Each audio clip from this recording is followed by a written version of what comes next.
Good morning, YouTube viewers. Thank you so much for tuning in. Bennett Tyndall, tradinganalysis.com here.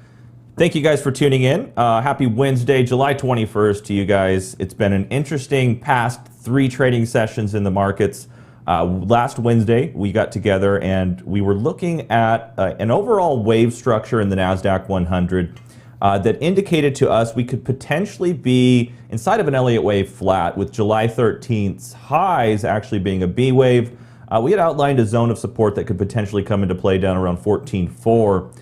And we did see that hold as the low. Yesterday's session was relatively positive. It was a fairly broad-based market rally. It wasn't concentrated too heavily in any one individual sector. And we continue to see some fairly positive signs for growth. So the idea that the growth trade is dead, I think, is false. And I certainly think we do have additional runway ahead. I am anticipating a correction later on this summer. We'll get to the charts here in just a minute. But until then, you just got to continue to stick with the long side of the markets. We continue to see the 5-wave moves to the upside. The 3-wave counter trend pullbacks are to the downside. Interestingly enough, in addition to the lows, the Fibonacci support cluster that we had identified for the wave 4 flat potential, we actually saw one of the market internals that we like to utilize indicate likely oversold conditions, which help to kind of substantiate those support zones and the lows in the indexes. Now, there are instances where we see that potential signal and it doesn't quite hold. This particular market internal that I'm speaking of does serve as a contrarian indicator. And, you know, we received a lot of messages yesterday. Could yesterday's rally have been a bear market rally? You know, was the top already met?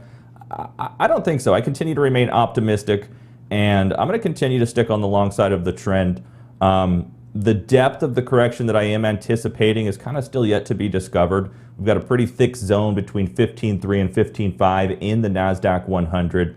So, no, I don't think yesterday was a bear market rally. Fortunately, thanks to the world of Elliott wave, we're able to identify key levels, kind of decision points, if you would, within a wave count to help determine if that larger top is upon us, which I don't think we're there yet. So let's bring in the trading analysis team before we get to the charts. Good morning, Terry. Good morning, Alex. How are you guys doing? Good morning, Bennett. Good morning, Alex. Hey. Good morning, traders. Good morning, guys. Yeah, everything's going good here. Just the middle of summer, you know. Just chugging along.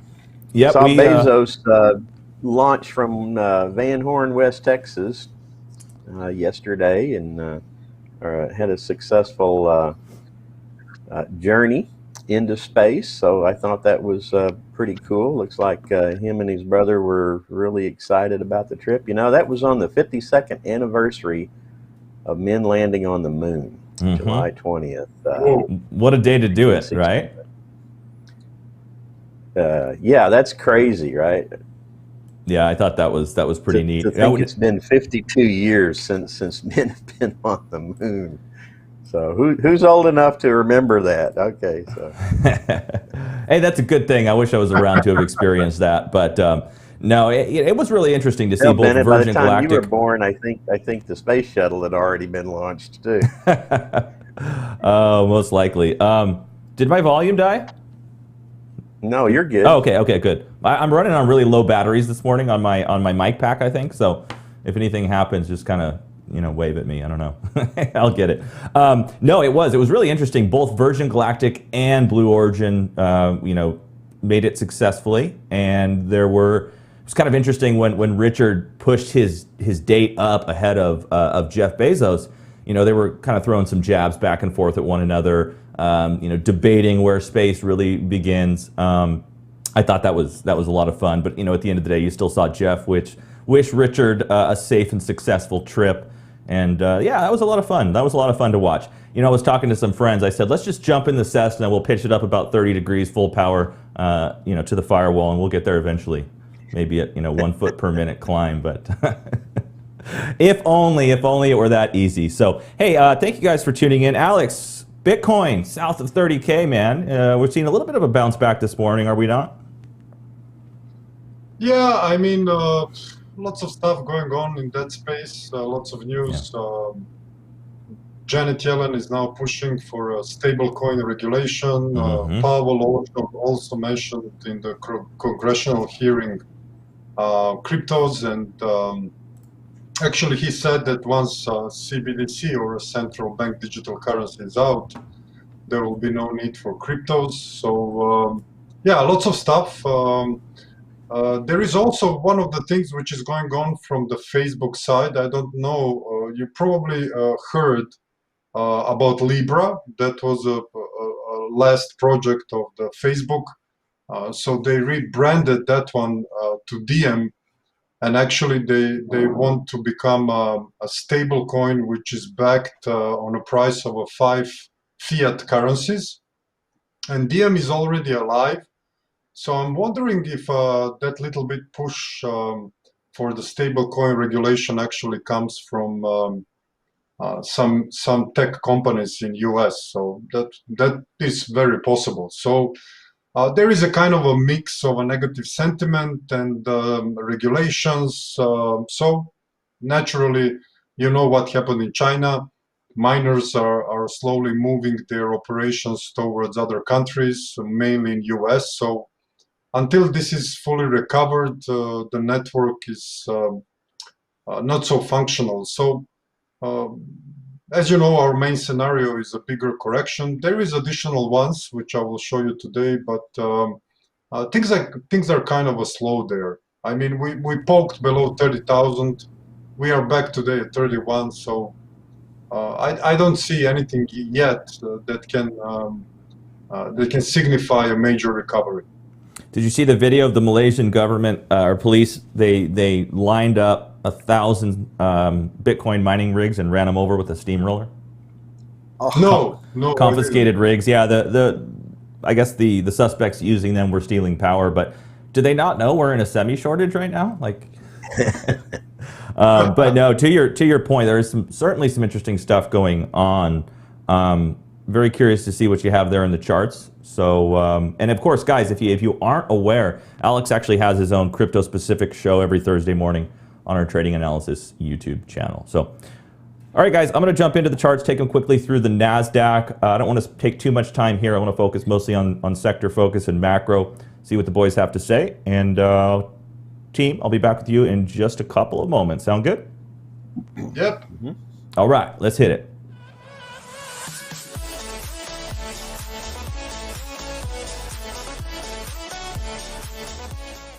Again, thank you guys for tuning in. Let's jump into the MotiveWave platform, hard right edge of the charts. And for those of you who are interested in the world of Elliott Wave, learning Elliott Wave, as well as just all forms of technical analysis, one of two tools that we utilize, including Optima and MotiveWave. MotiveWave is on sale currently. We've got the summer sale, 25% off the regular price. It is a bit of an expensive tool, but it certainly shortens the learning curve. Probably saves me anywhere from 1.5 to 3 hours of work per day. So let's dive into it. We'll talk a little bit about the features of MotiveWave towards the end of the show, but we're taking a look at the NASDAQ 100. I talked last week about the fact that the wave structure in the NASDAQ 100 was much more clear than the S&P structure. And we've seen the indexes kind of go back and forth in terms of which of the two really have the higher conviction structures at work. And the S&P 500 just continues to print additional fractals or subdivisions, smaller degree trends that continue in the direction of the higher degree trend on the upside of the markets. The NASDAQ, I do see a zone between 15.3 and 15.5 that I do think is going to set us up for at least some sort of a wave 2 correction. The depths of the wave 2 correction still very much so unknown. If we have no catalyst whatsoever to substantiate the correction, it's likely just going to be a technical relief move to the downside, which will probably not be very large. Alternatively, let's say big tech earnings are a big disappointment and inflation continues to surprise, then maybe we do have a larger correction ahead of us, which we looked at last week. We're not going to get into that. We're just going to focus on what we're viewing here following the June 1st market low in the NASDAQ, because I do see upside here into the rest of this month, maybe even the first couple of weeks of August. And then I think we're going to get into that zone in the NASDAQ, which will set us up for a bit of a move to the downside. So let's zoom in on it. We're taking a look at the daily chart. We're going to get off of the daily chart and just focus in on all of the price action that you see up here in the upper right-hand corner of your screen. From the daily, we'll go to the 195. I got an email regarding this chart yesterday, and they said, hey, why do you use a 195-minute chart? Why don't you use the 240-minute chart, the 4-hour chart? And the answer is simple. 195 minutes is exactly 1/2 trading day. So you essentially have 2 candles per 1-day session, which we find to be more beneficial when working wave structures. So here in the NASDAQ, we had 2 counts at work. We had one count that said the July 8th low was in fact this orange wave 4, and the move up into the 13th was one of this orange 5. And then the alternate interpretation, which really I didn't care which of the 2 unfolded because they were both indicative of continued upside into that fib cluster. The Elliott wave flat ultimately proved to be the optimal interpretation. You'll notice here into July 13th, we found resistance at a 127.2% external retracement of the A wave decline. And then what's really rather fascinating is if you take C versus B and look at the 1272 external retracement of the B wave advance, then look at an overall retracement of the wave 3, which, by the way, the wave 3 concluded in an extremely appropriate time relationship. Had you drawn the 1618 to price and time, from the June 16th low, you would have been very, very close to accurate on that third wave top. So we often know wave 4s demonstrate equality to wave 2 and or are 38% retracements of the wave 3.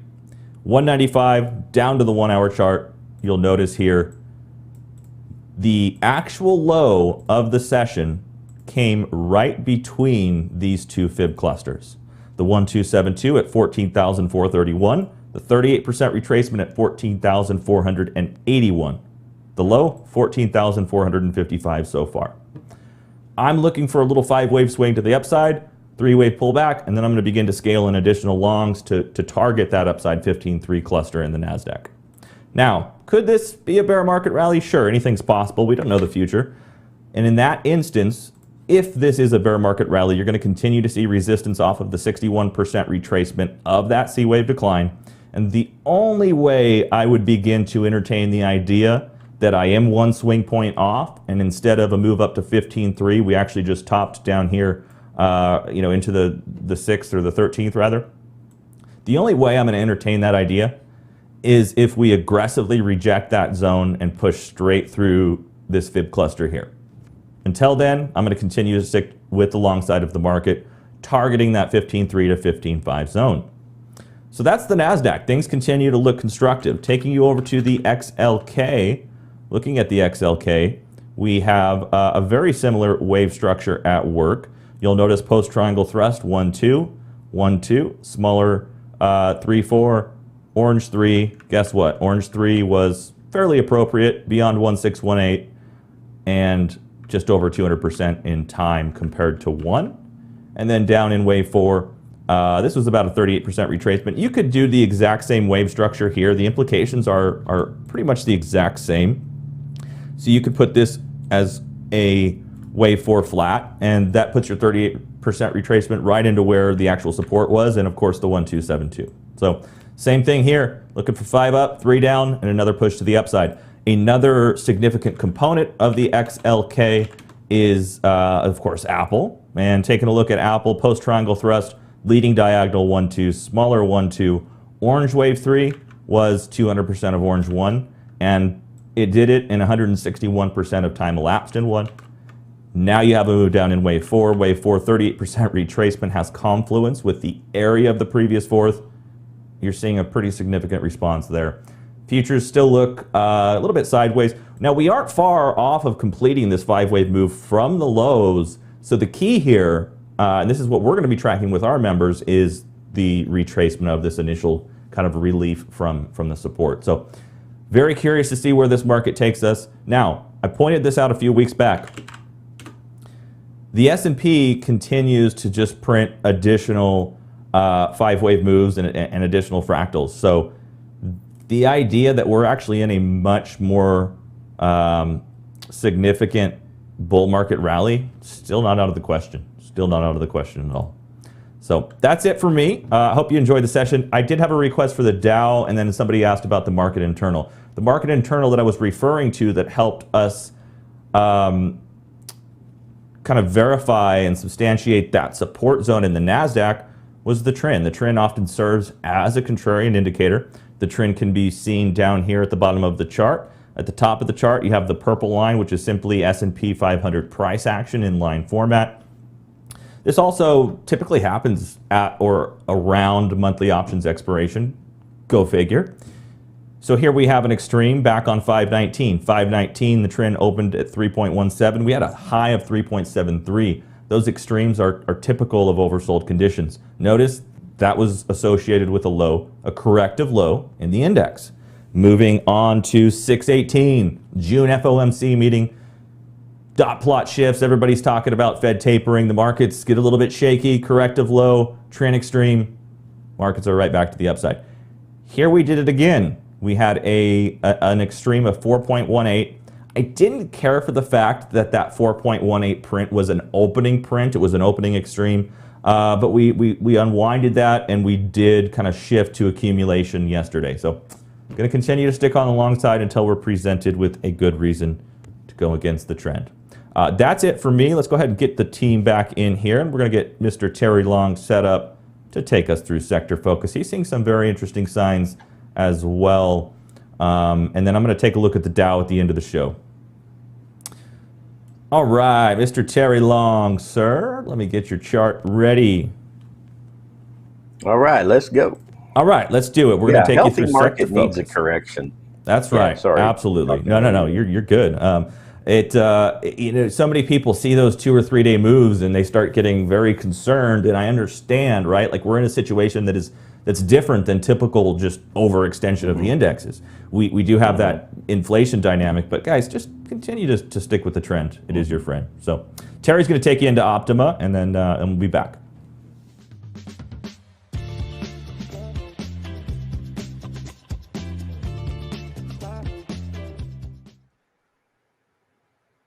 Hello, traders. I'm Terry Long at tradinganalysis.com here with your weekly sector focus.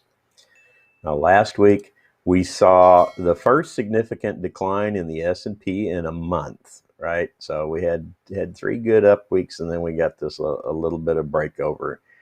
And the NASDAQ, sorry, the NDX 100, which is what I've got plot here. It's not exactly the NASDAQ, but it's the top 100 in the NASDAQ. This one finally broke its 8 weeks straight gain, with the indexes declined both just about 1%, 0.9 for the S&P, 0.98 for the NDX last week. But this week we saw an opening, a gap lower. The markets dipped lower on Monday, but they rebounded sharply on Tuesday. Netting the S&P essentially a flat move from Friday's close. You can see here Tuesday's close basically even there. But notice the same kind of thing here. Well, first I got another point I want to make. If you notice here this dip on Monday, you see this candle?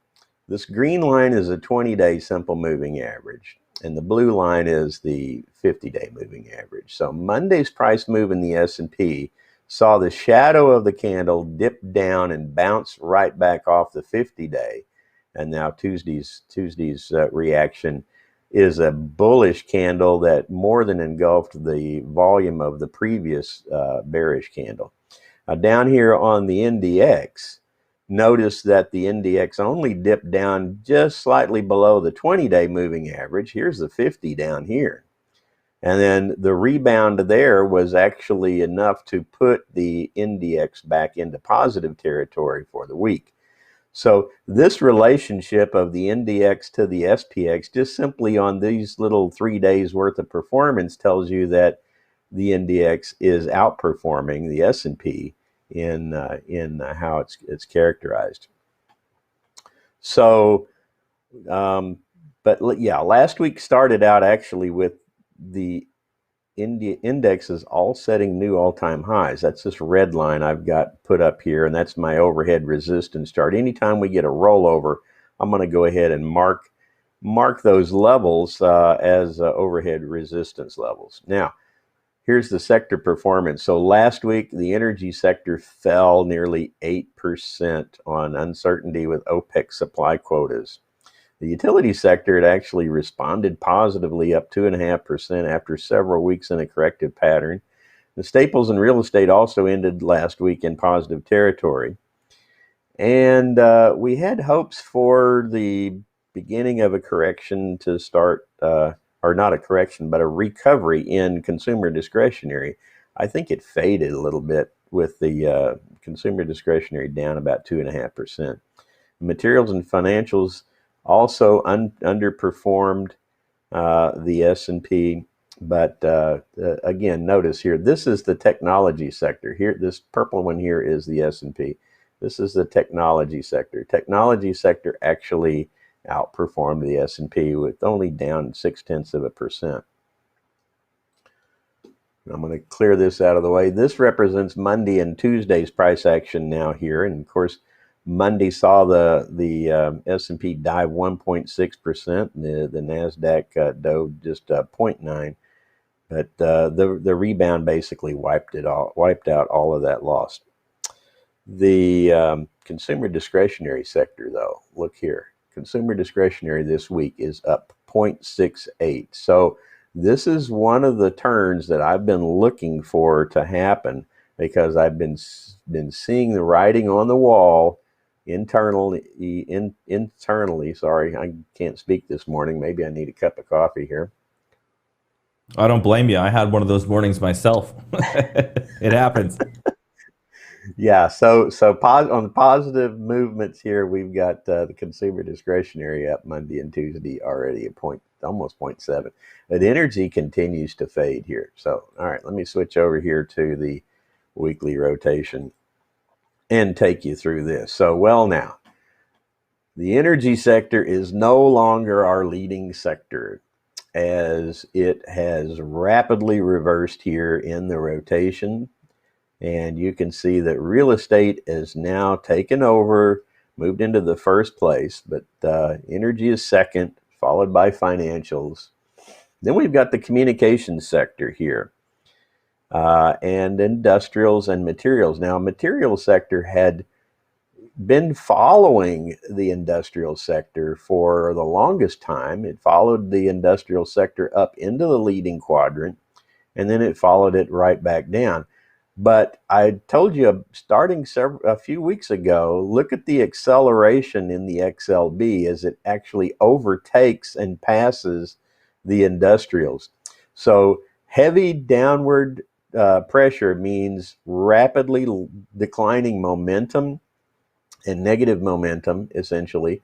And now we've seen the material sector breach over here into the lagging quadrant. The industrial sector is still headed that direction, but I am seeing some positive signs, some turns there. We'll look at the price chart here on the XLI in a moment, and I'll show you something there.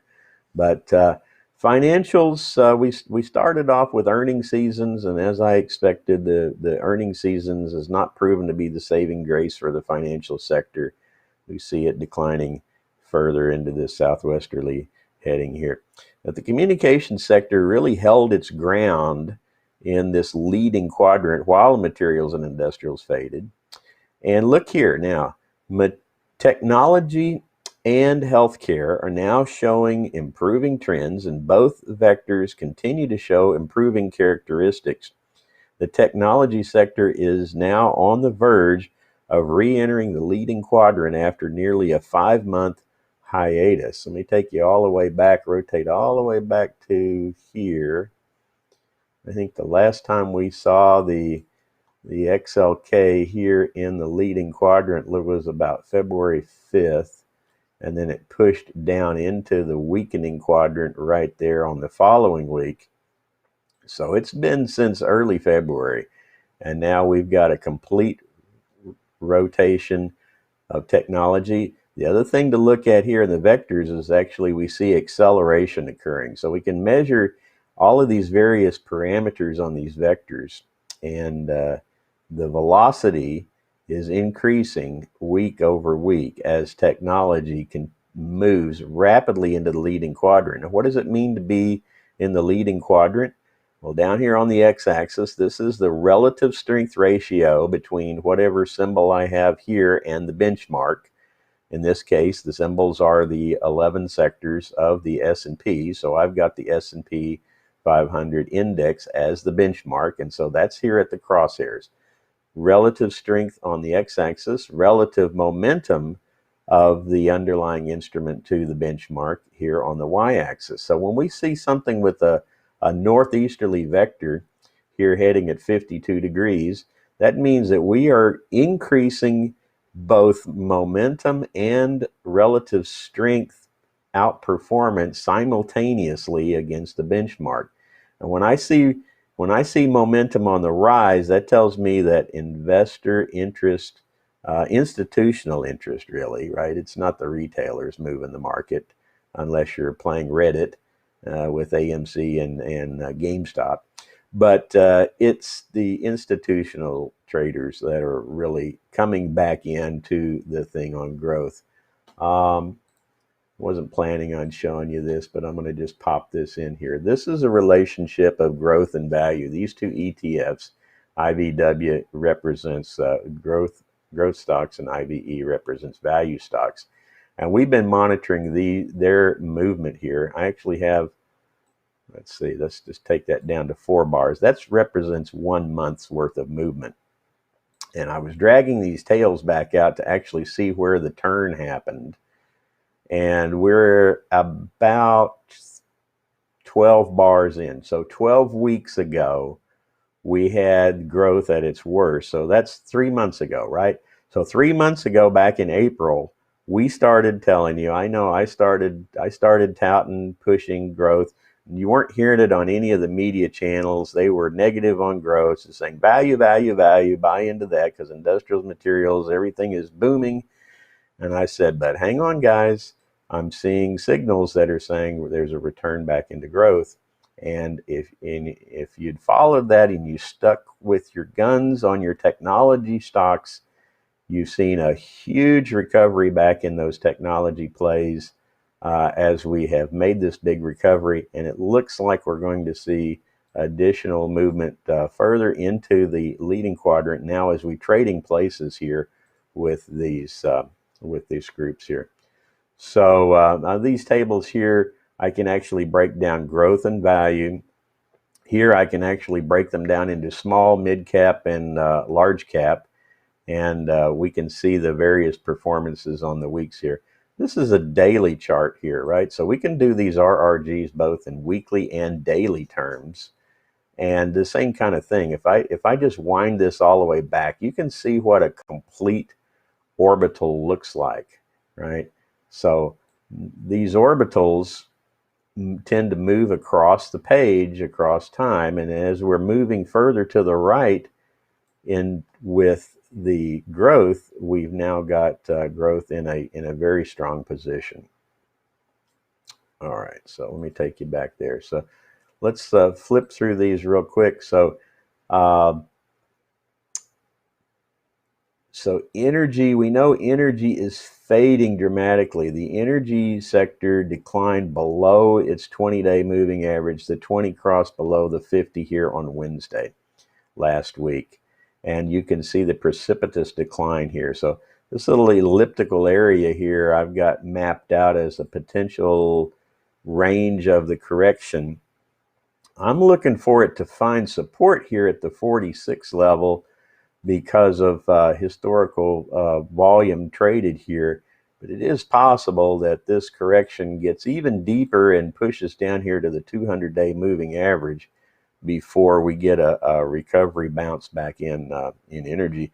And then once we do, it's got a long road to recover to get back in strength. Now, the real estate sector, this is the #1 sector now in our group, set a new all-time high. And you can see the magnitude of its correction here is tiny. compared to what happened in industrials, or I'm sorry, in energy, right? So a very tiny correction that we happened here, bounced off the 20-day, a big candle back up here. We're sitting right back at all-time highs. You can see several of the stocks that are in this sector all showing green performance on the week. This is a weekly rotation where we can actually look inside each one of these sector groups, and then we can take a look. Now, what I've told my clients here, the real estate sector is not uniformly moving together. Internally, there are several different groups that I can see. And as I animate that, you can kind of collectively see there's a school of fish right here that are zooming to the left, and there's another group that's already weakening. But there is sufficient mass up here of stocks that are in the leading quadrant and also with northerly vectors that I believe is going to hold this one in place. The financials stocks, a big corrective move is in place. You did get a big rebound yesterday, but still the overall trend is negative. Communications set a new all-time high. It did pull back to its 20-day. It's now dipped down to the 50-day and bouncing back off of that 50-day level. I'll need to update my text there. So I want to show you this here on the industrials. You can see the corrective move is still ongoing in industrials. It's possible the corrective wave is finished here, because look at the size of the candle we saw, the snapback here in the industrial sector yesterday. Now I want you to contrast that for materials. So remember, I told you materials was accelerating past industrials toward the lagging quadrant. So if you got that same kind of corrective move here, the biggest difference I see is the lack of a very large recovery candle here in the materials sector. Now, technology sector is doing well. It set a new all-time high last Wednesday, and its correction is very minor, back down here to the 20-day simple moving average, and we've got to bounce off of that. The semiconductor group is a little bit deeper in the corrective, but also bouncing back. So consumer discretionary real quick, and then we'll cut it there. The consumer discretionary group just continued to set new all-time highs. Actually started setting that back on July 2nd. A little bit of dip, and then two or three more new all-time highs here. Then we've got a little bit of recovery down to the 20, down to the 50, and bouncing sharply off of that 50-day back up again. So I think there's a lot of positive momentum coming back in here in the consumer discretionary. If you look here, you see a lot of these blue vectors. These blue vectors tell me that we have an improving weekly trend in place, as well as we have northeasterly vectors of stocks that in the improving quadrant. So we've got eBay, Target, Ford over here, and O'Reilly in the leading quadrant. Etsy's just now moving into that lead. But Amazon's the largest market cap in the XLY, followed by Tesla. So Tesla's been the drag, right? Has really been the drag on the XLY itself, holding it back. And if you didn't have Tesla in the picture, you'd certainly have XLY already back into the lead, in my opinion. But that said, collectively, there are a group of hotels and some retailers that aren't doing quite as well. But it looks like we do have some positive motion here. Chipotle, Dollar General, Amazon, Nike, Starbucks. I like all of those guys. So I'm going to leave it there, Bennett, and hand it back to you. Yeah, CMG actually just had earnings last night. Pretty decent move there. All right, we had a couple of questions roll in. Alan was asking about transports. Absolutely, we're going to cover that next week. I'll drop you an email here this afternoon. We had Alan Lax on as a guest a while back. It was a lot of fun. Hope to have him again. Taj, yeah, I think you're referring to the Tesla trade that Todd had put out on CNBC Trading Nation. Tesla still looks like it could be in triangulation, but we do see a likely resolve to that triangle here in the near future. So we'll get to that in just a moment. Taking a look at the Dow. Mr. Alex, sir, are you ready to rock? Yeah, sure. All right, let's hit it. We're going to take you through macro, a little bit of crypto, and of course you could join him for the full crypto coverage tomorrow morning.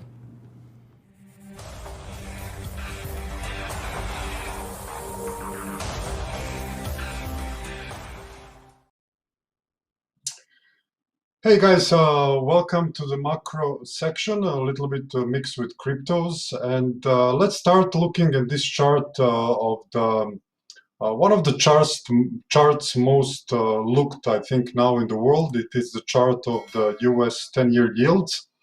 And for now, we are holding this 1.17 on the 10-year yields, and we see a small bounce on there. I'm starting to wonder if this is just going to be some type of an ABC pullback. I know there is an inflation craze out there, but there is also lots of happening in the reverse repo market, and that is the thing which is drowning down a liquidity bit. Because the banks are actually taking back the right to use the reserves, and yields on that account, also on the COVID account, are moving a little bit lower. So I'm just wondering if this support is going to hold. That is to be seen. But the picture is a little bit more clear on a 10-year bond. So this is the price, which is inverse of yields. I just took the price because of the clarity of the wave count. So as you can see here, our beginning thesis that this will be just a sideways correction, potentially into a triangle, and then we will fall again into deflationary spiral, is kind of unfolding for now. So I'm looking this as a five-way sequence, and as you can see, you can easily subdivide this pretty nicely in a wave one down into a little bit of a flattish move. Nice subdivision according to the Elliott wave script in a third wave, five waves clearly on the upside, reaching this 2.618 projection, which we usually, one of the ratios we look for the wave three. And now we are looking this as a pullback in a wave four, which means that actually the yields in Europe are going to fall further as long as we maintain this sideways corrective nature of this move. For now, we can see only three waves down, and potentially we are developing a kind of a nice and big triangle. In any case, if we get something more on the downside, I will not throw the towel before this support zone is broken. So I'm still going to consider we are in some type of a fourth wave consolidation, looking when economy balances itself finally from COVID, which probably is going to be mid-2022. We have this Delta variance, which is sending some countries into lockdown again. And I guess when I look at the vaccination process, it's pretty much went far. So I guess we will need one more year for the majority of population to be vaccinated, and then we might get out completely of this COVID crisis. So our view on yields, they might go a little bit more upside in the US, and that's very visible because of vibrant economy. And also vaccination process, but in Europe, I don't expect anything substantial on yields. Moreover, I expect the yields to fall further when this consolidation is finished. If we look a little bit dollar index, so our wave count from the last time is unfolding nicely. So as you know, dollar is still very important in the macro overview. So from this 2020 March highs, and the beginning of a COVID crisis, we are looking as a potential five-way move down with a small truncation here, which I always say it's a natural when you have such a big move for almost a year, in especially when you have such a move in a decline in dollar. So a small truncation, especially if you can subdivide this in a five-way move, it's a kind of a natural thing. So we look this as a five-way move. It's already satisfied the conditions for even completion or already completed five-way move. But I expect a little bit more upside to these resistance levels, and then I expect a pullback in a B wave and a further continuation on the upside. This also can turn into more complex, so we will see what we are going to do if possibly we get to these upside levels around 96. But in general, on this time scale, you can see that dollar move on the upside can even take the rest of the 2021. So usually this B wave might take even months or two, depends on a form, which we can kind of sum up for mid of September, and then we might see the rest of the year further acceleration on the dollar moving higher towards our levels. So for now, this wave count is working good. We're going to track a B wave and inform you about that.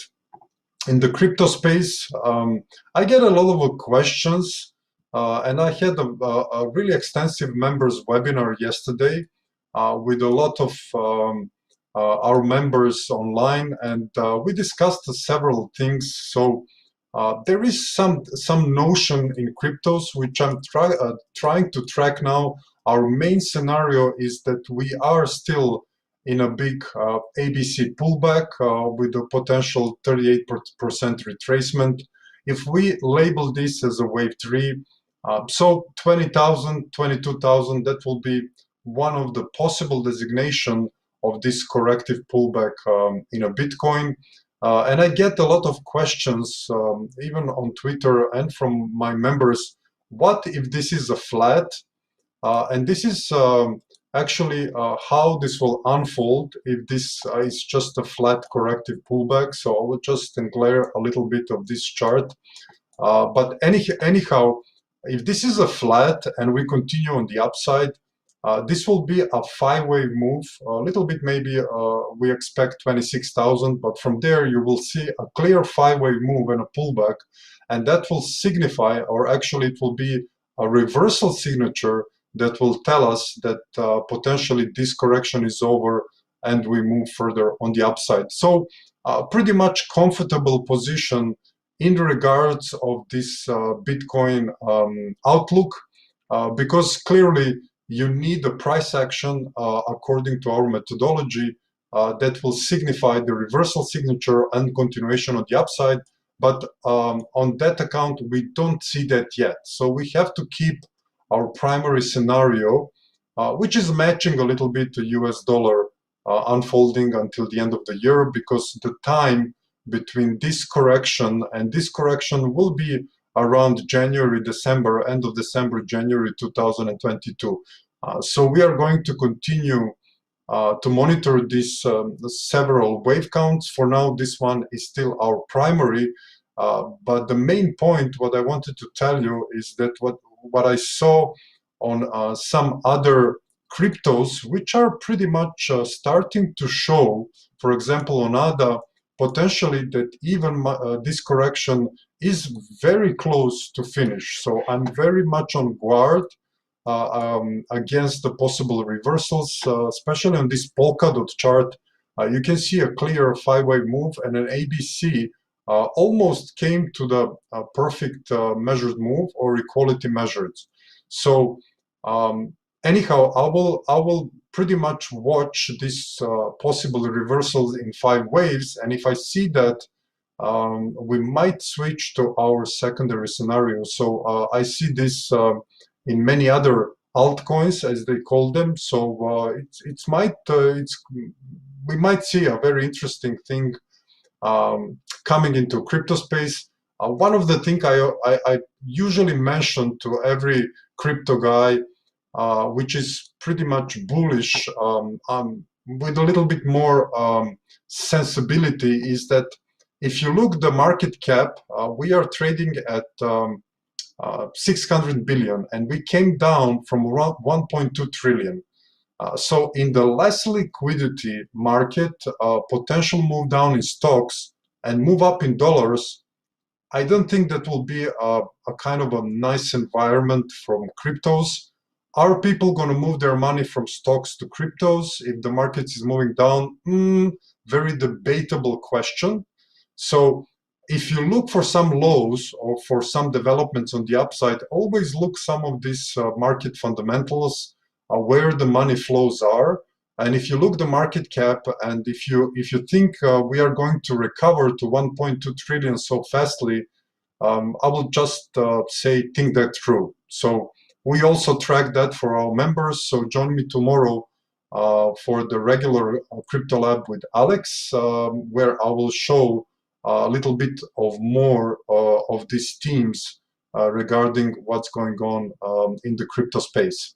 So back to you, Bennett. Much appreciated. Thank you so much, Alex.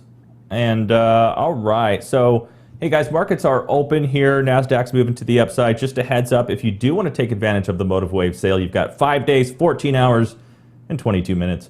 www.tradinganalysis.com/Motive Wave if you want to take advantage of the trading analysis version of Motive Wave.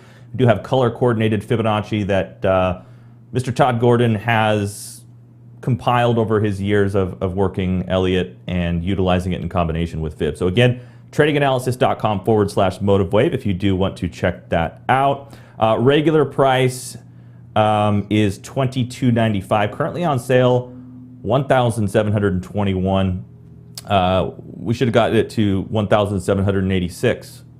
That would have been a little more Fibonacci-ish. But anyway, let's jump into the Dow really quickly. And I just want to throw together a wave structure that essentially takes into consideration the October 29th low and now views this as continuation. The correction that we've seen in the Dow from the May 10th high, I currently view this as either concluding June 21st or having concluded into the recent lows.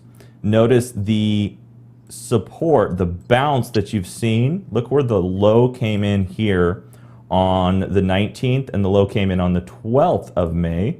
This line represents equality to the wave 2 counterpart, and often we do see corrections of the same degree tend towards equality.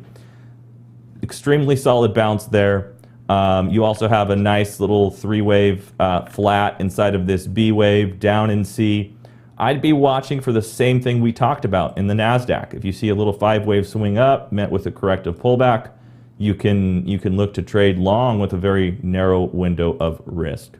So that's the Dow Jones. Really quickly, I'll take a look at Tesla. Tesla, I do think, is not far from completing this triangle. Notice the triangle concluding November of 2020 had a relatively abrupt E wave. Could be seeing something very similar to that. I love the characteristics of this triangle here, very similar to what you saw back in the November 2020 triangle. Very similar 3-wave structure in the B wave, so forth and so on.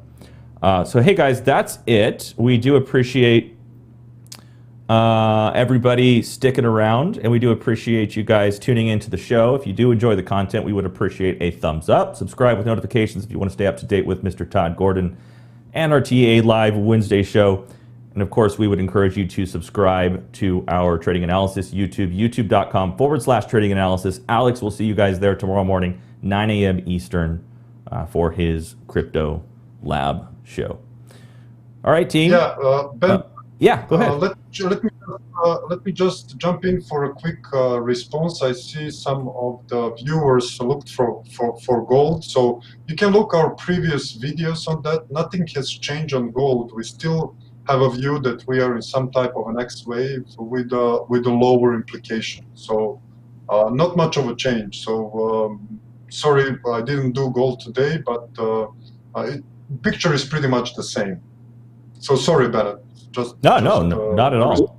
Yeah. All right, excellent it. show. And members, we'll see you in about 20 minutes for the member webinar. You can check us out, tradinganalysis.com. And yeah, that's it. If a good friend of mine, Mr. Grady, is tuned in, I'd like to wish him a happy birthday. I'm not far from my birthday, so we'll have to get together and celebrate. But appreciate it. Thumbs up if you enjoyed the content. We'll see you guys next week. Can you think of any additional final announcements before we send them on their way?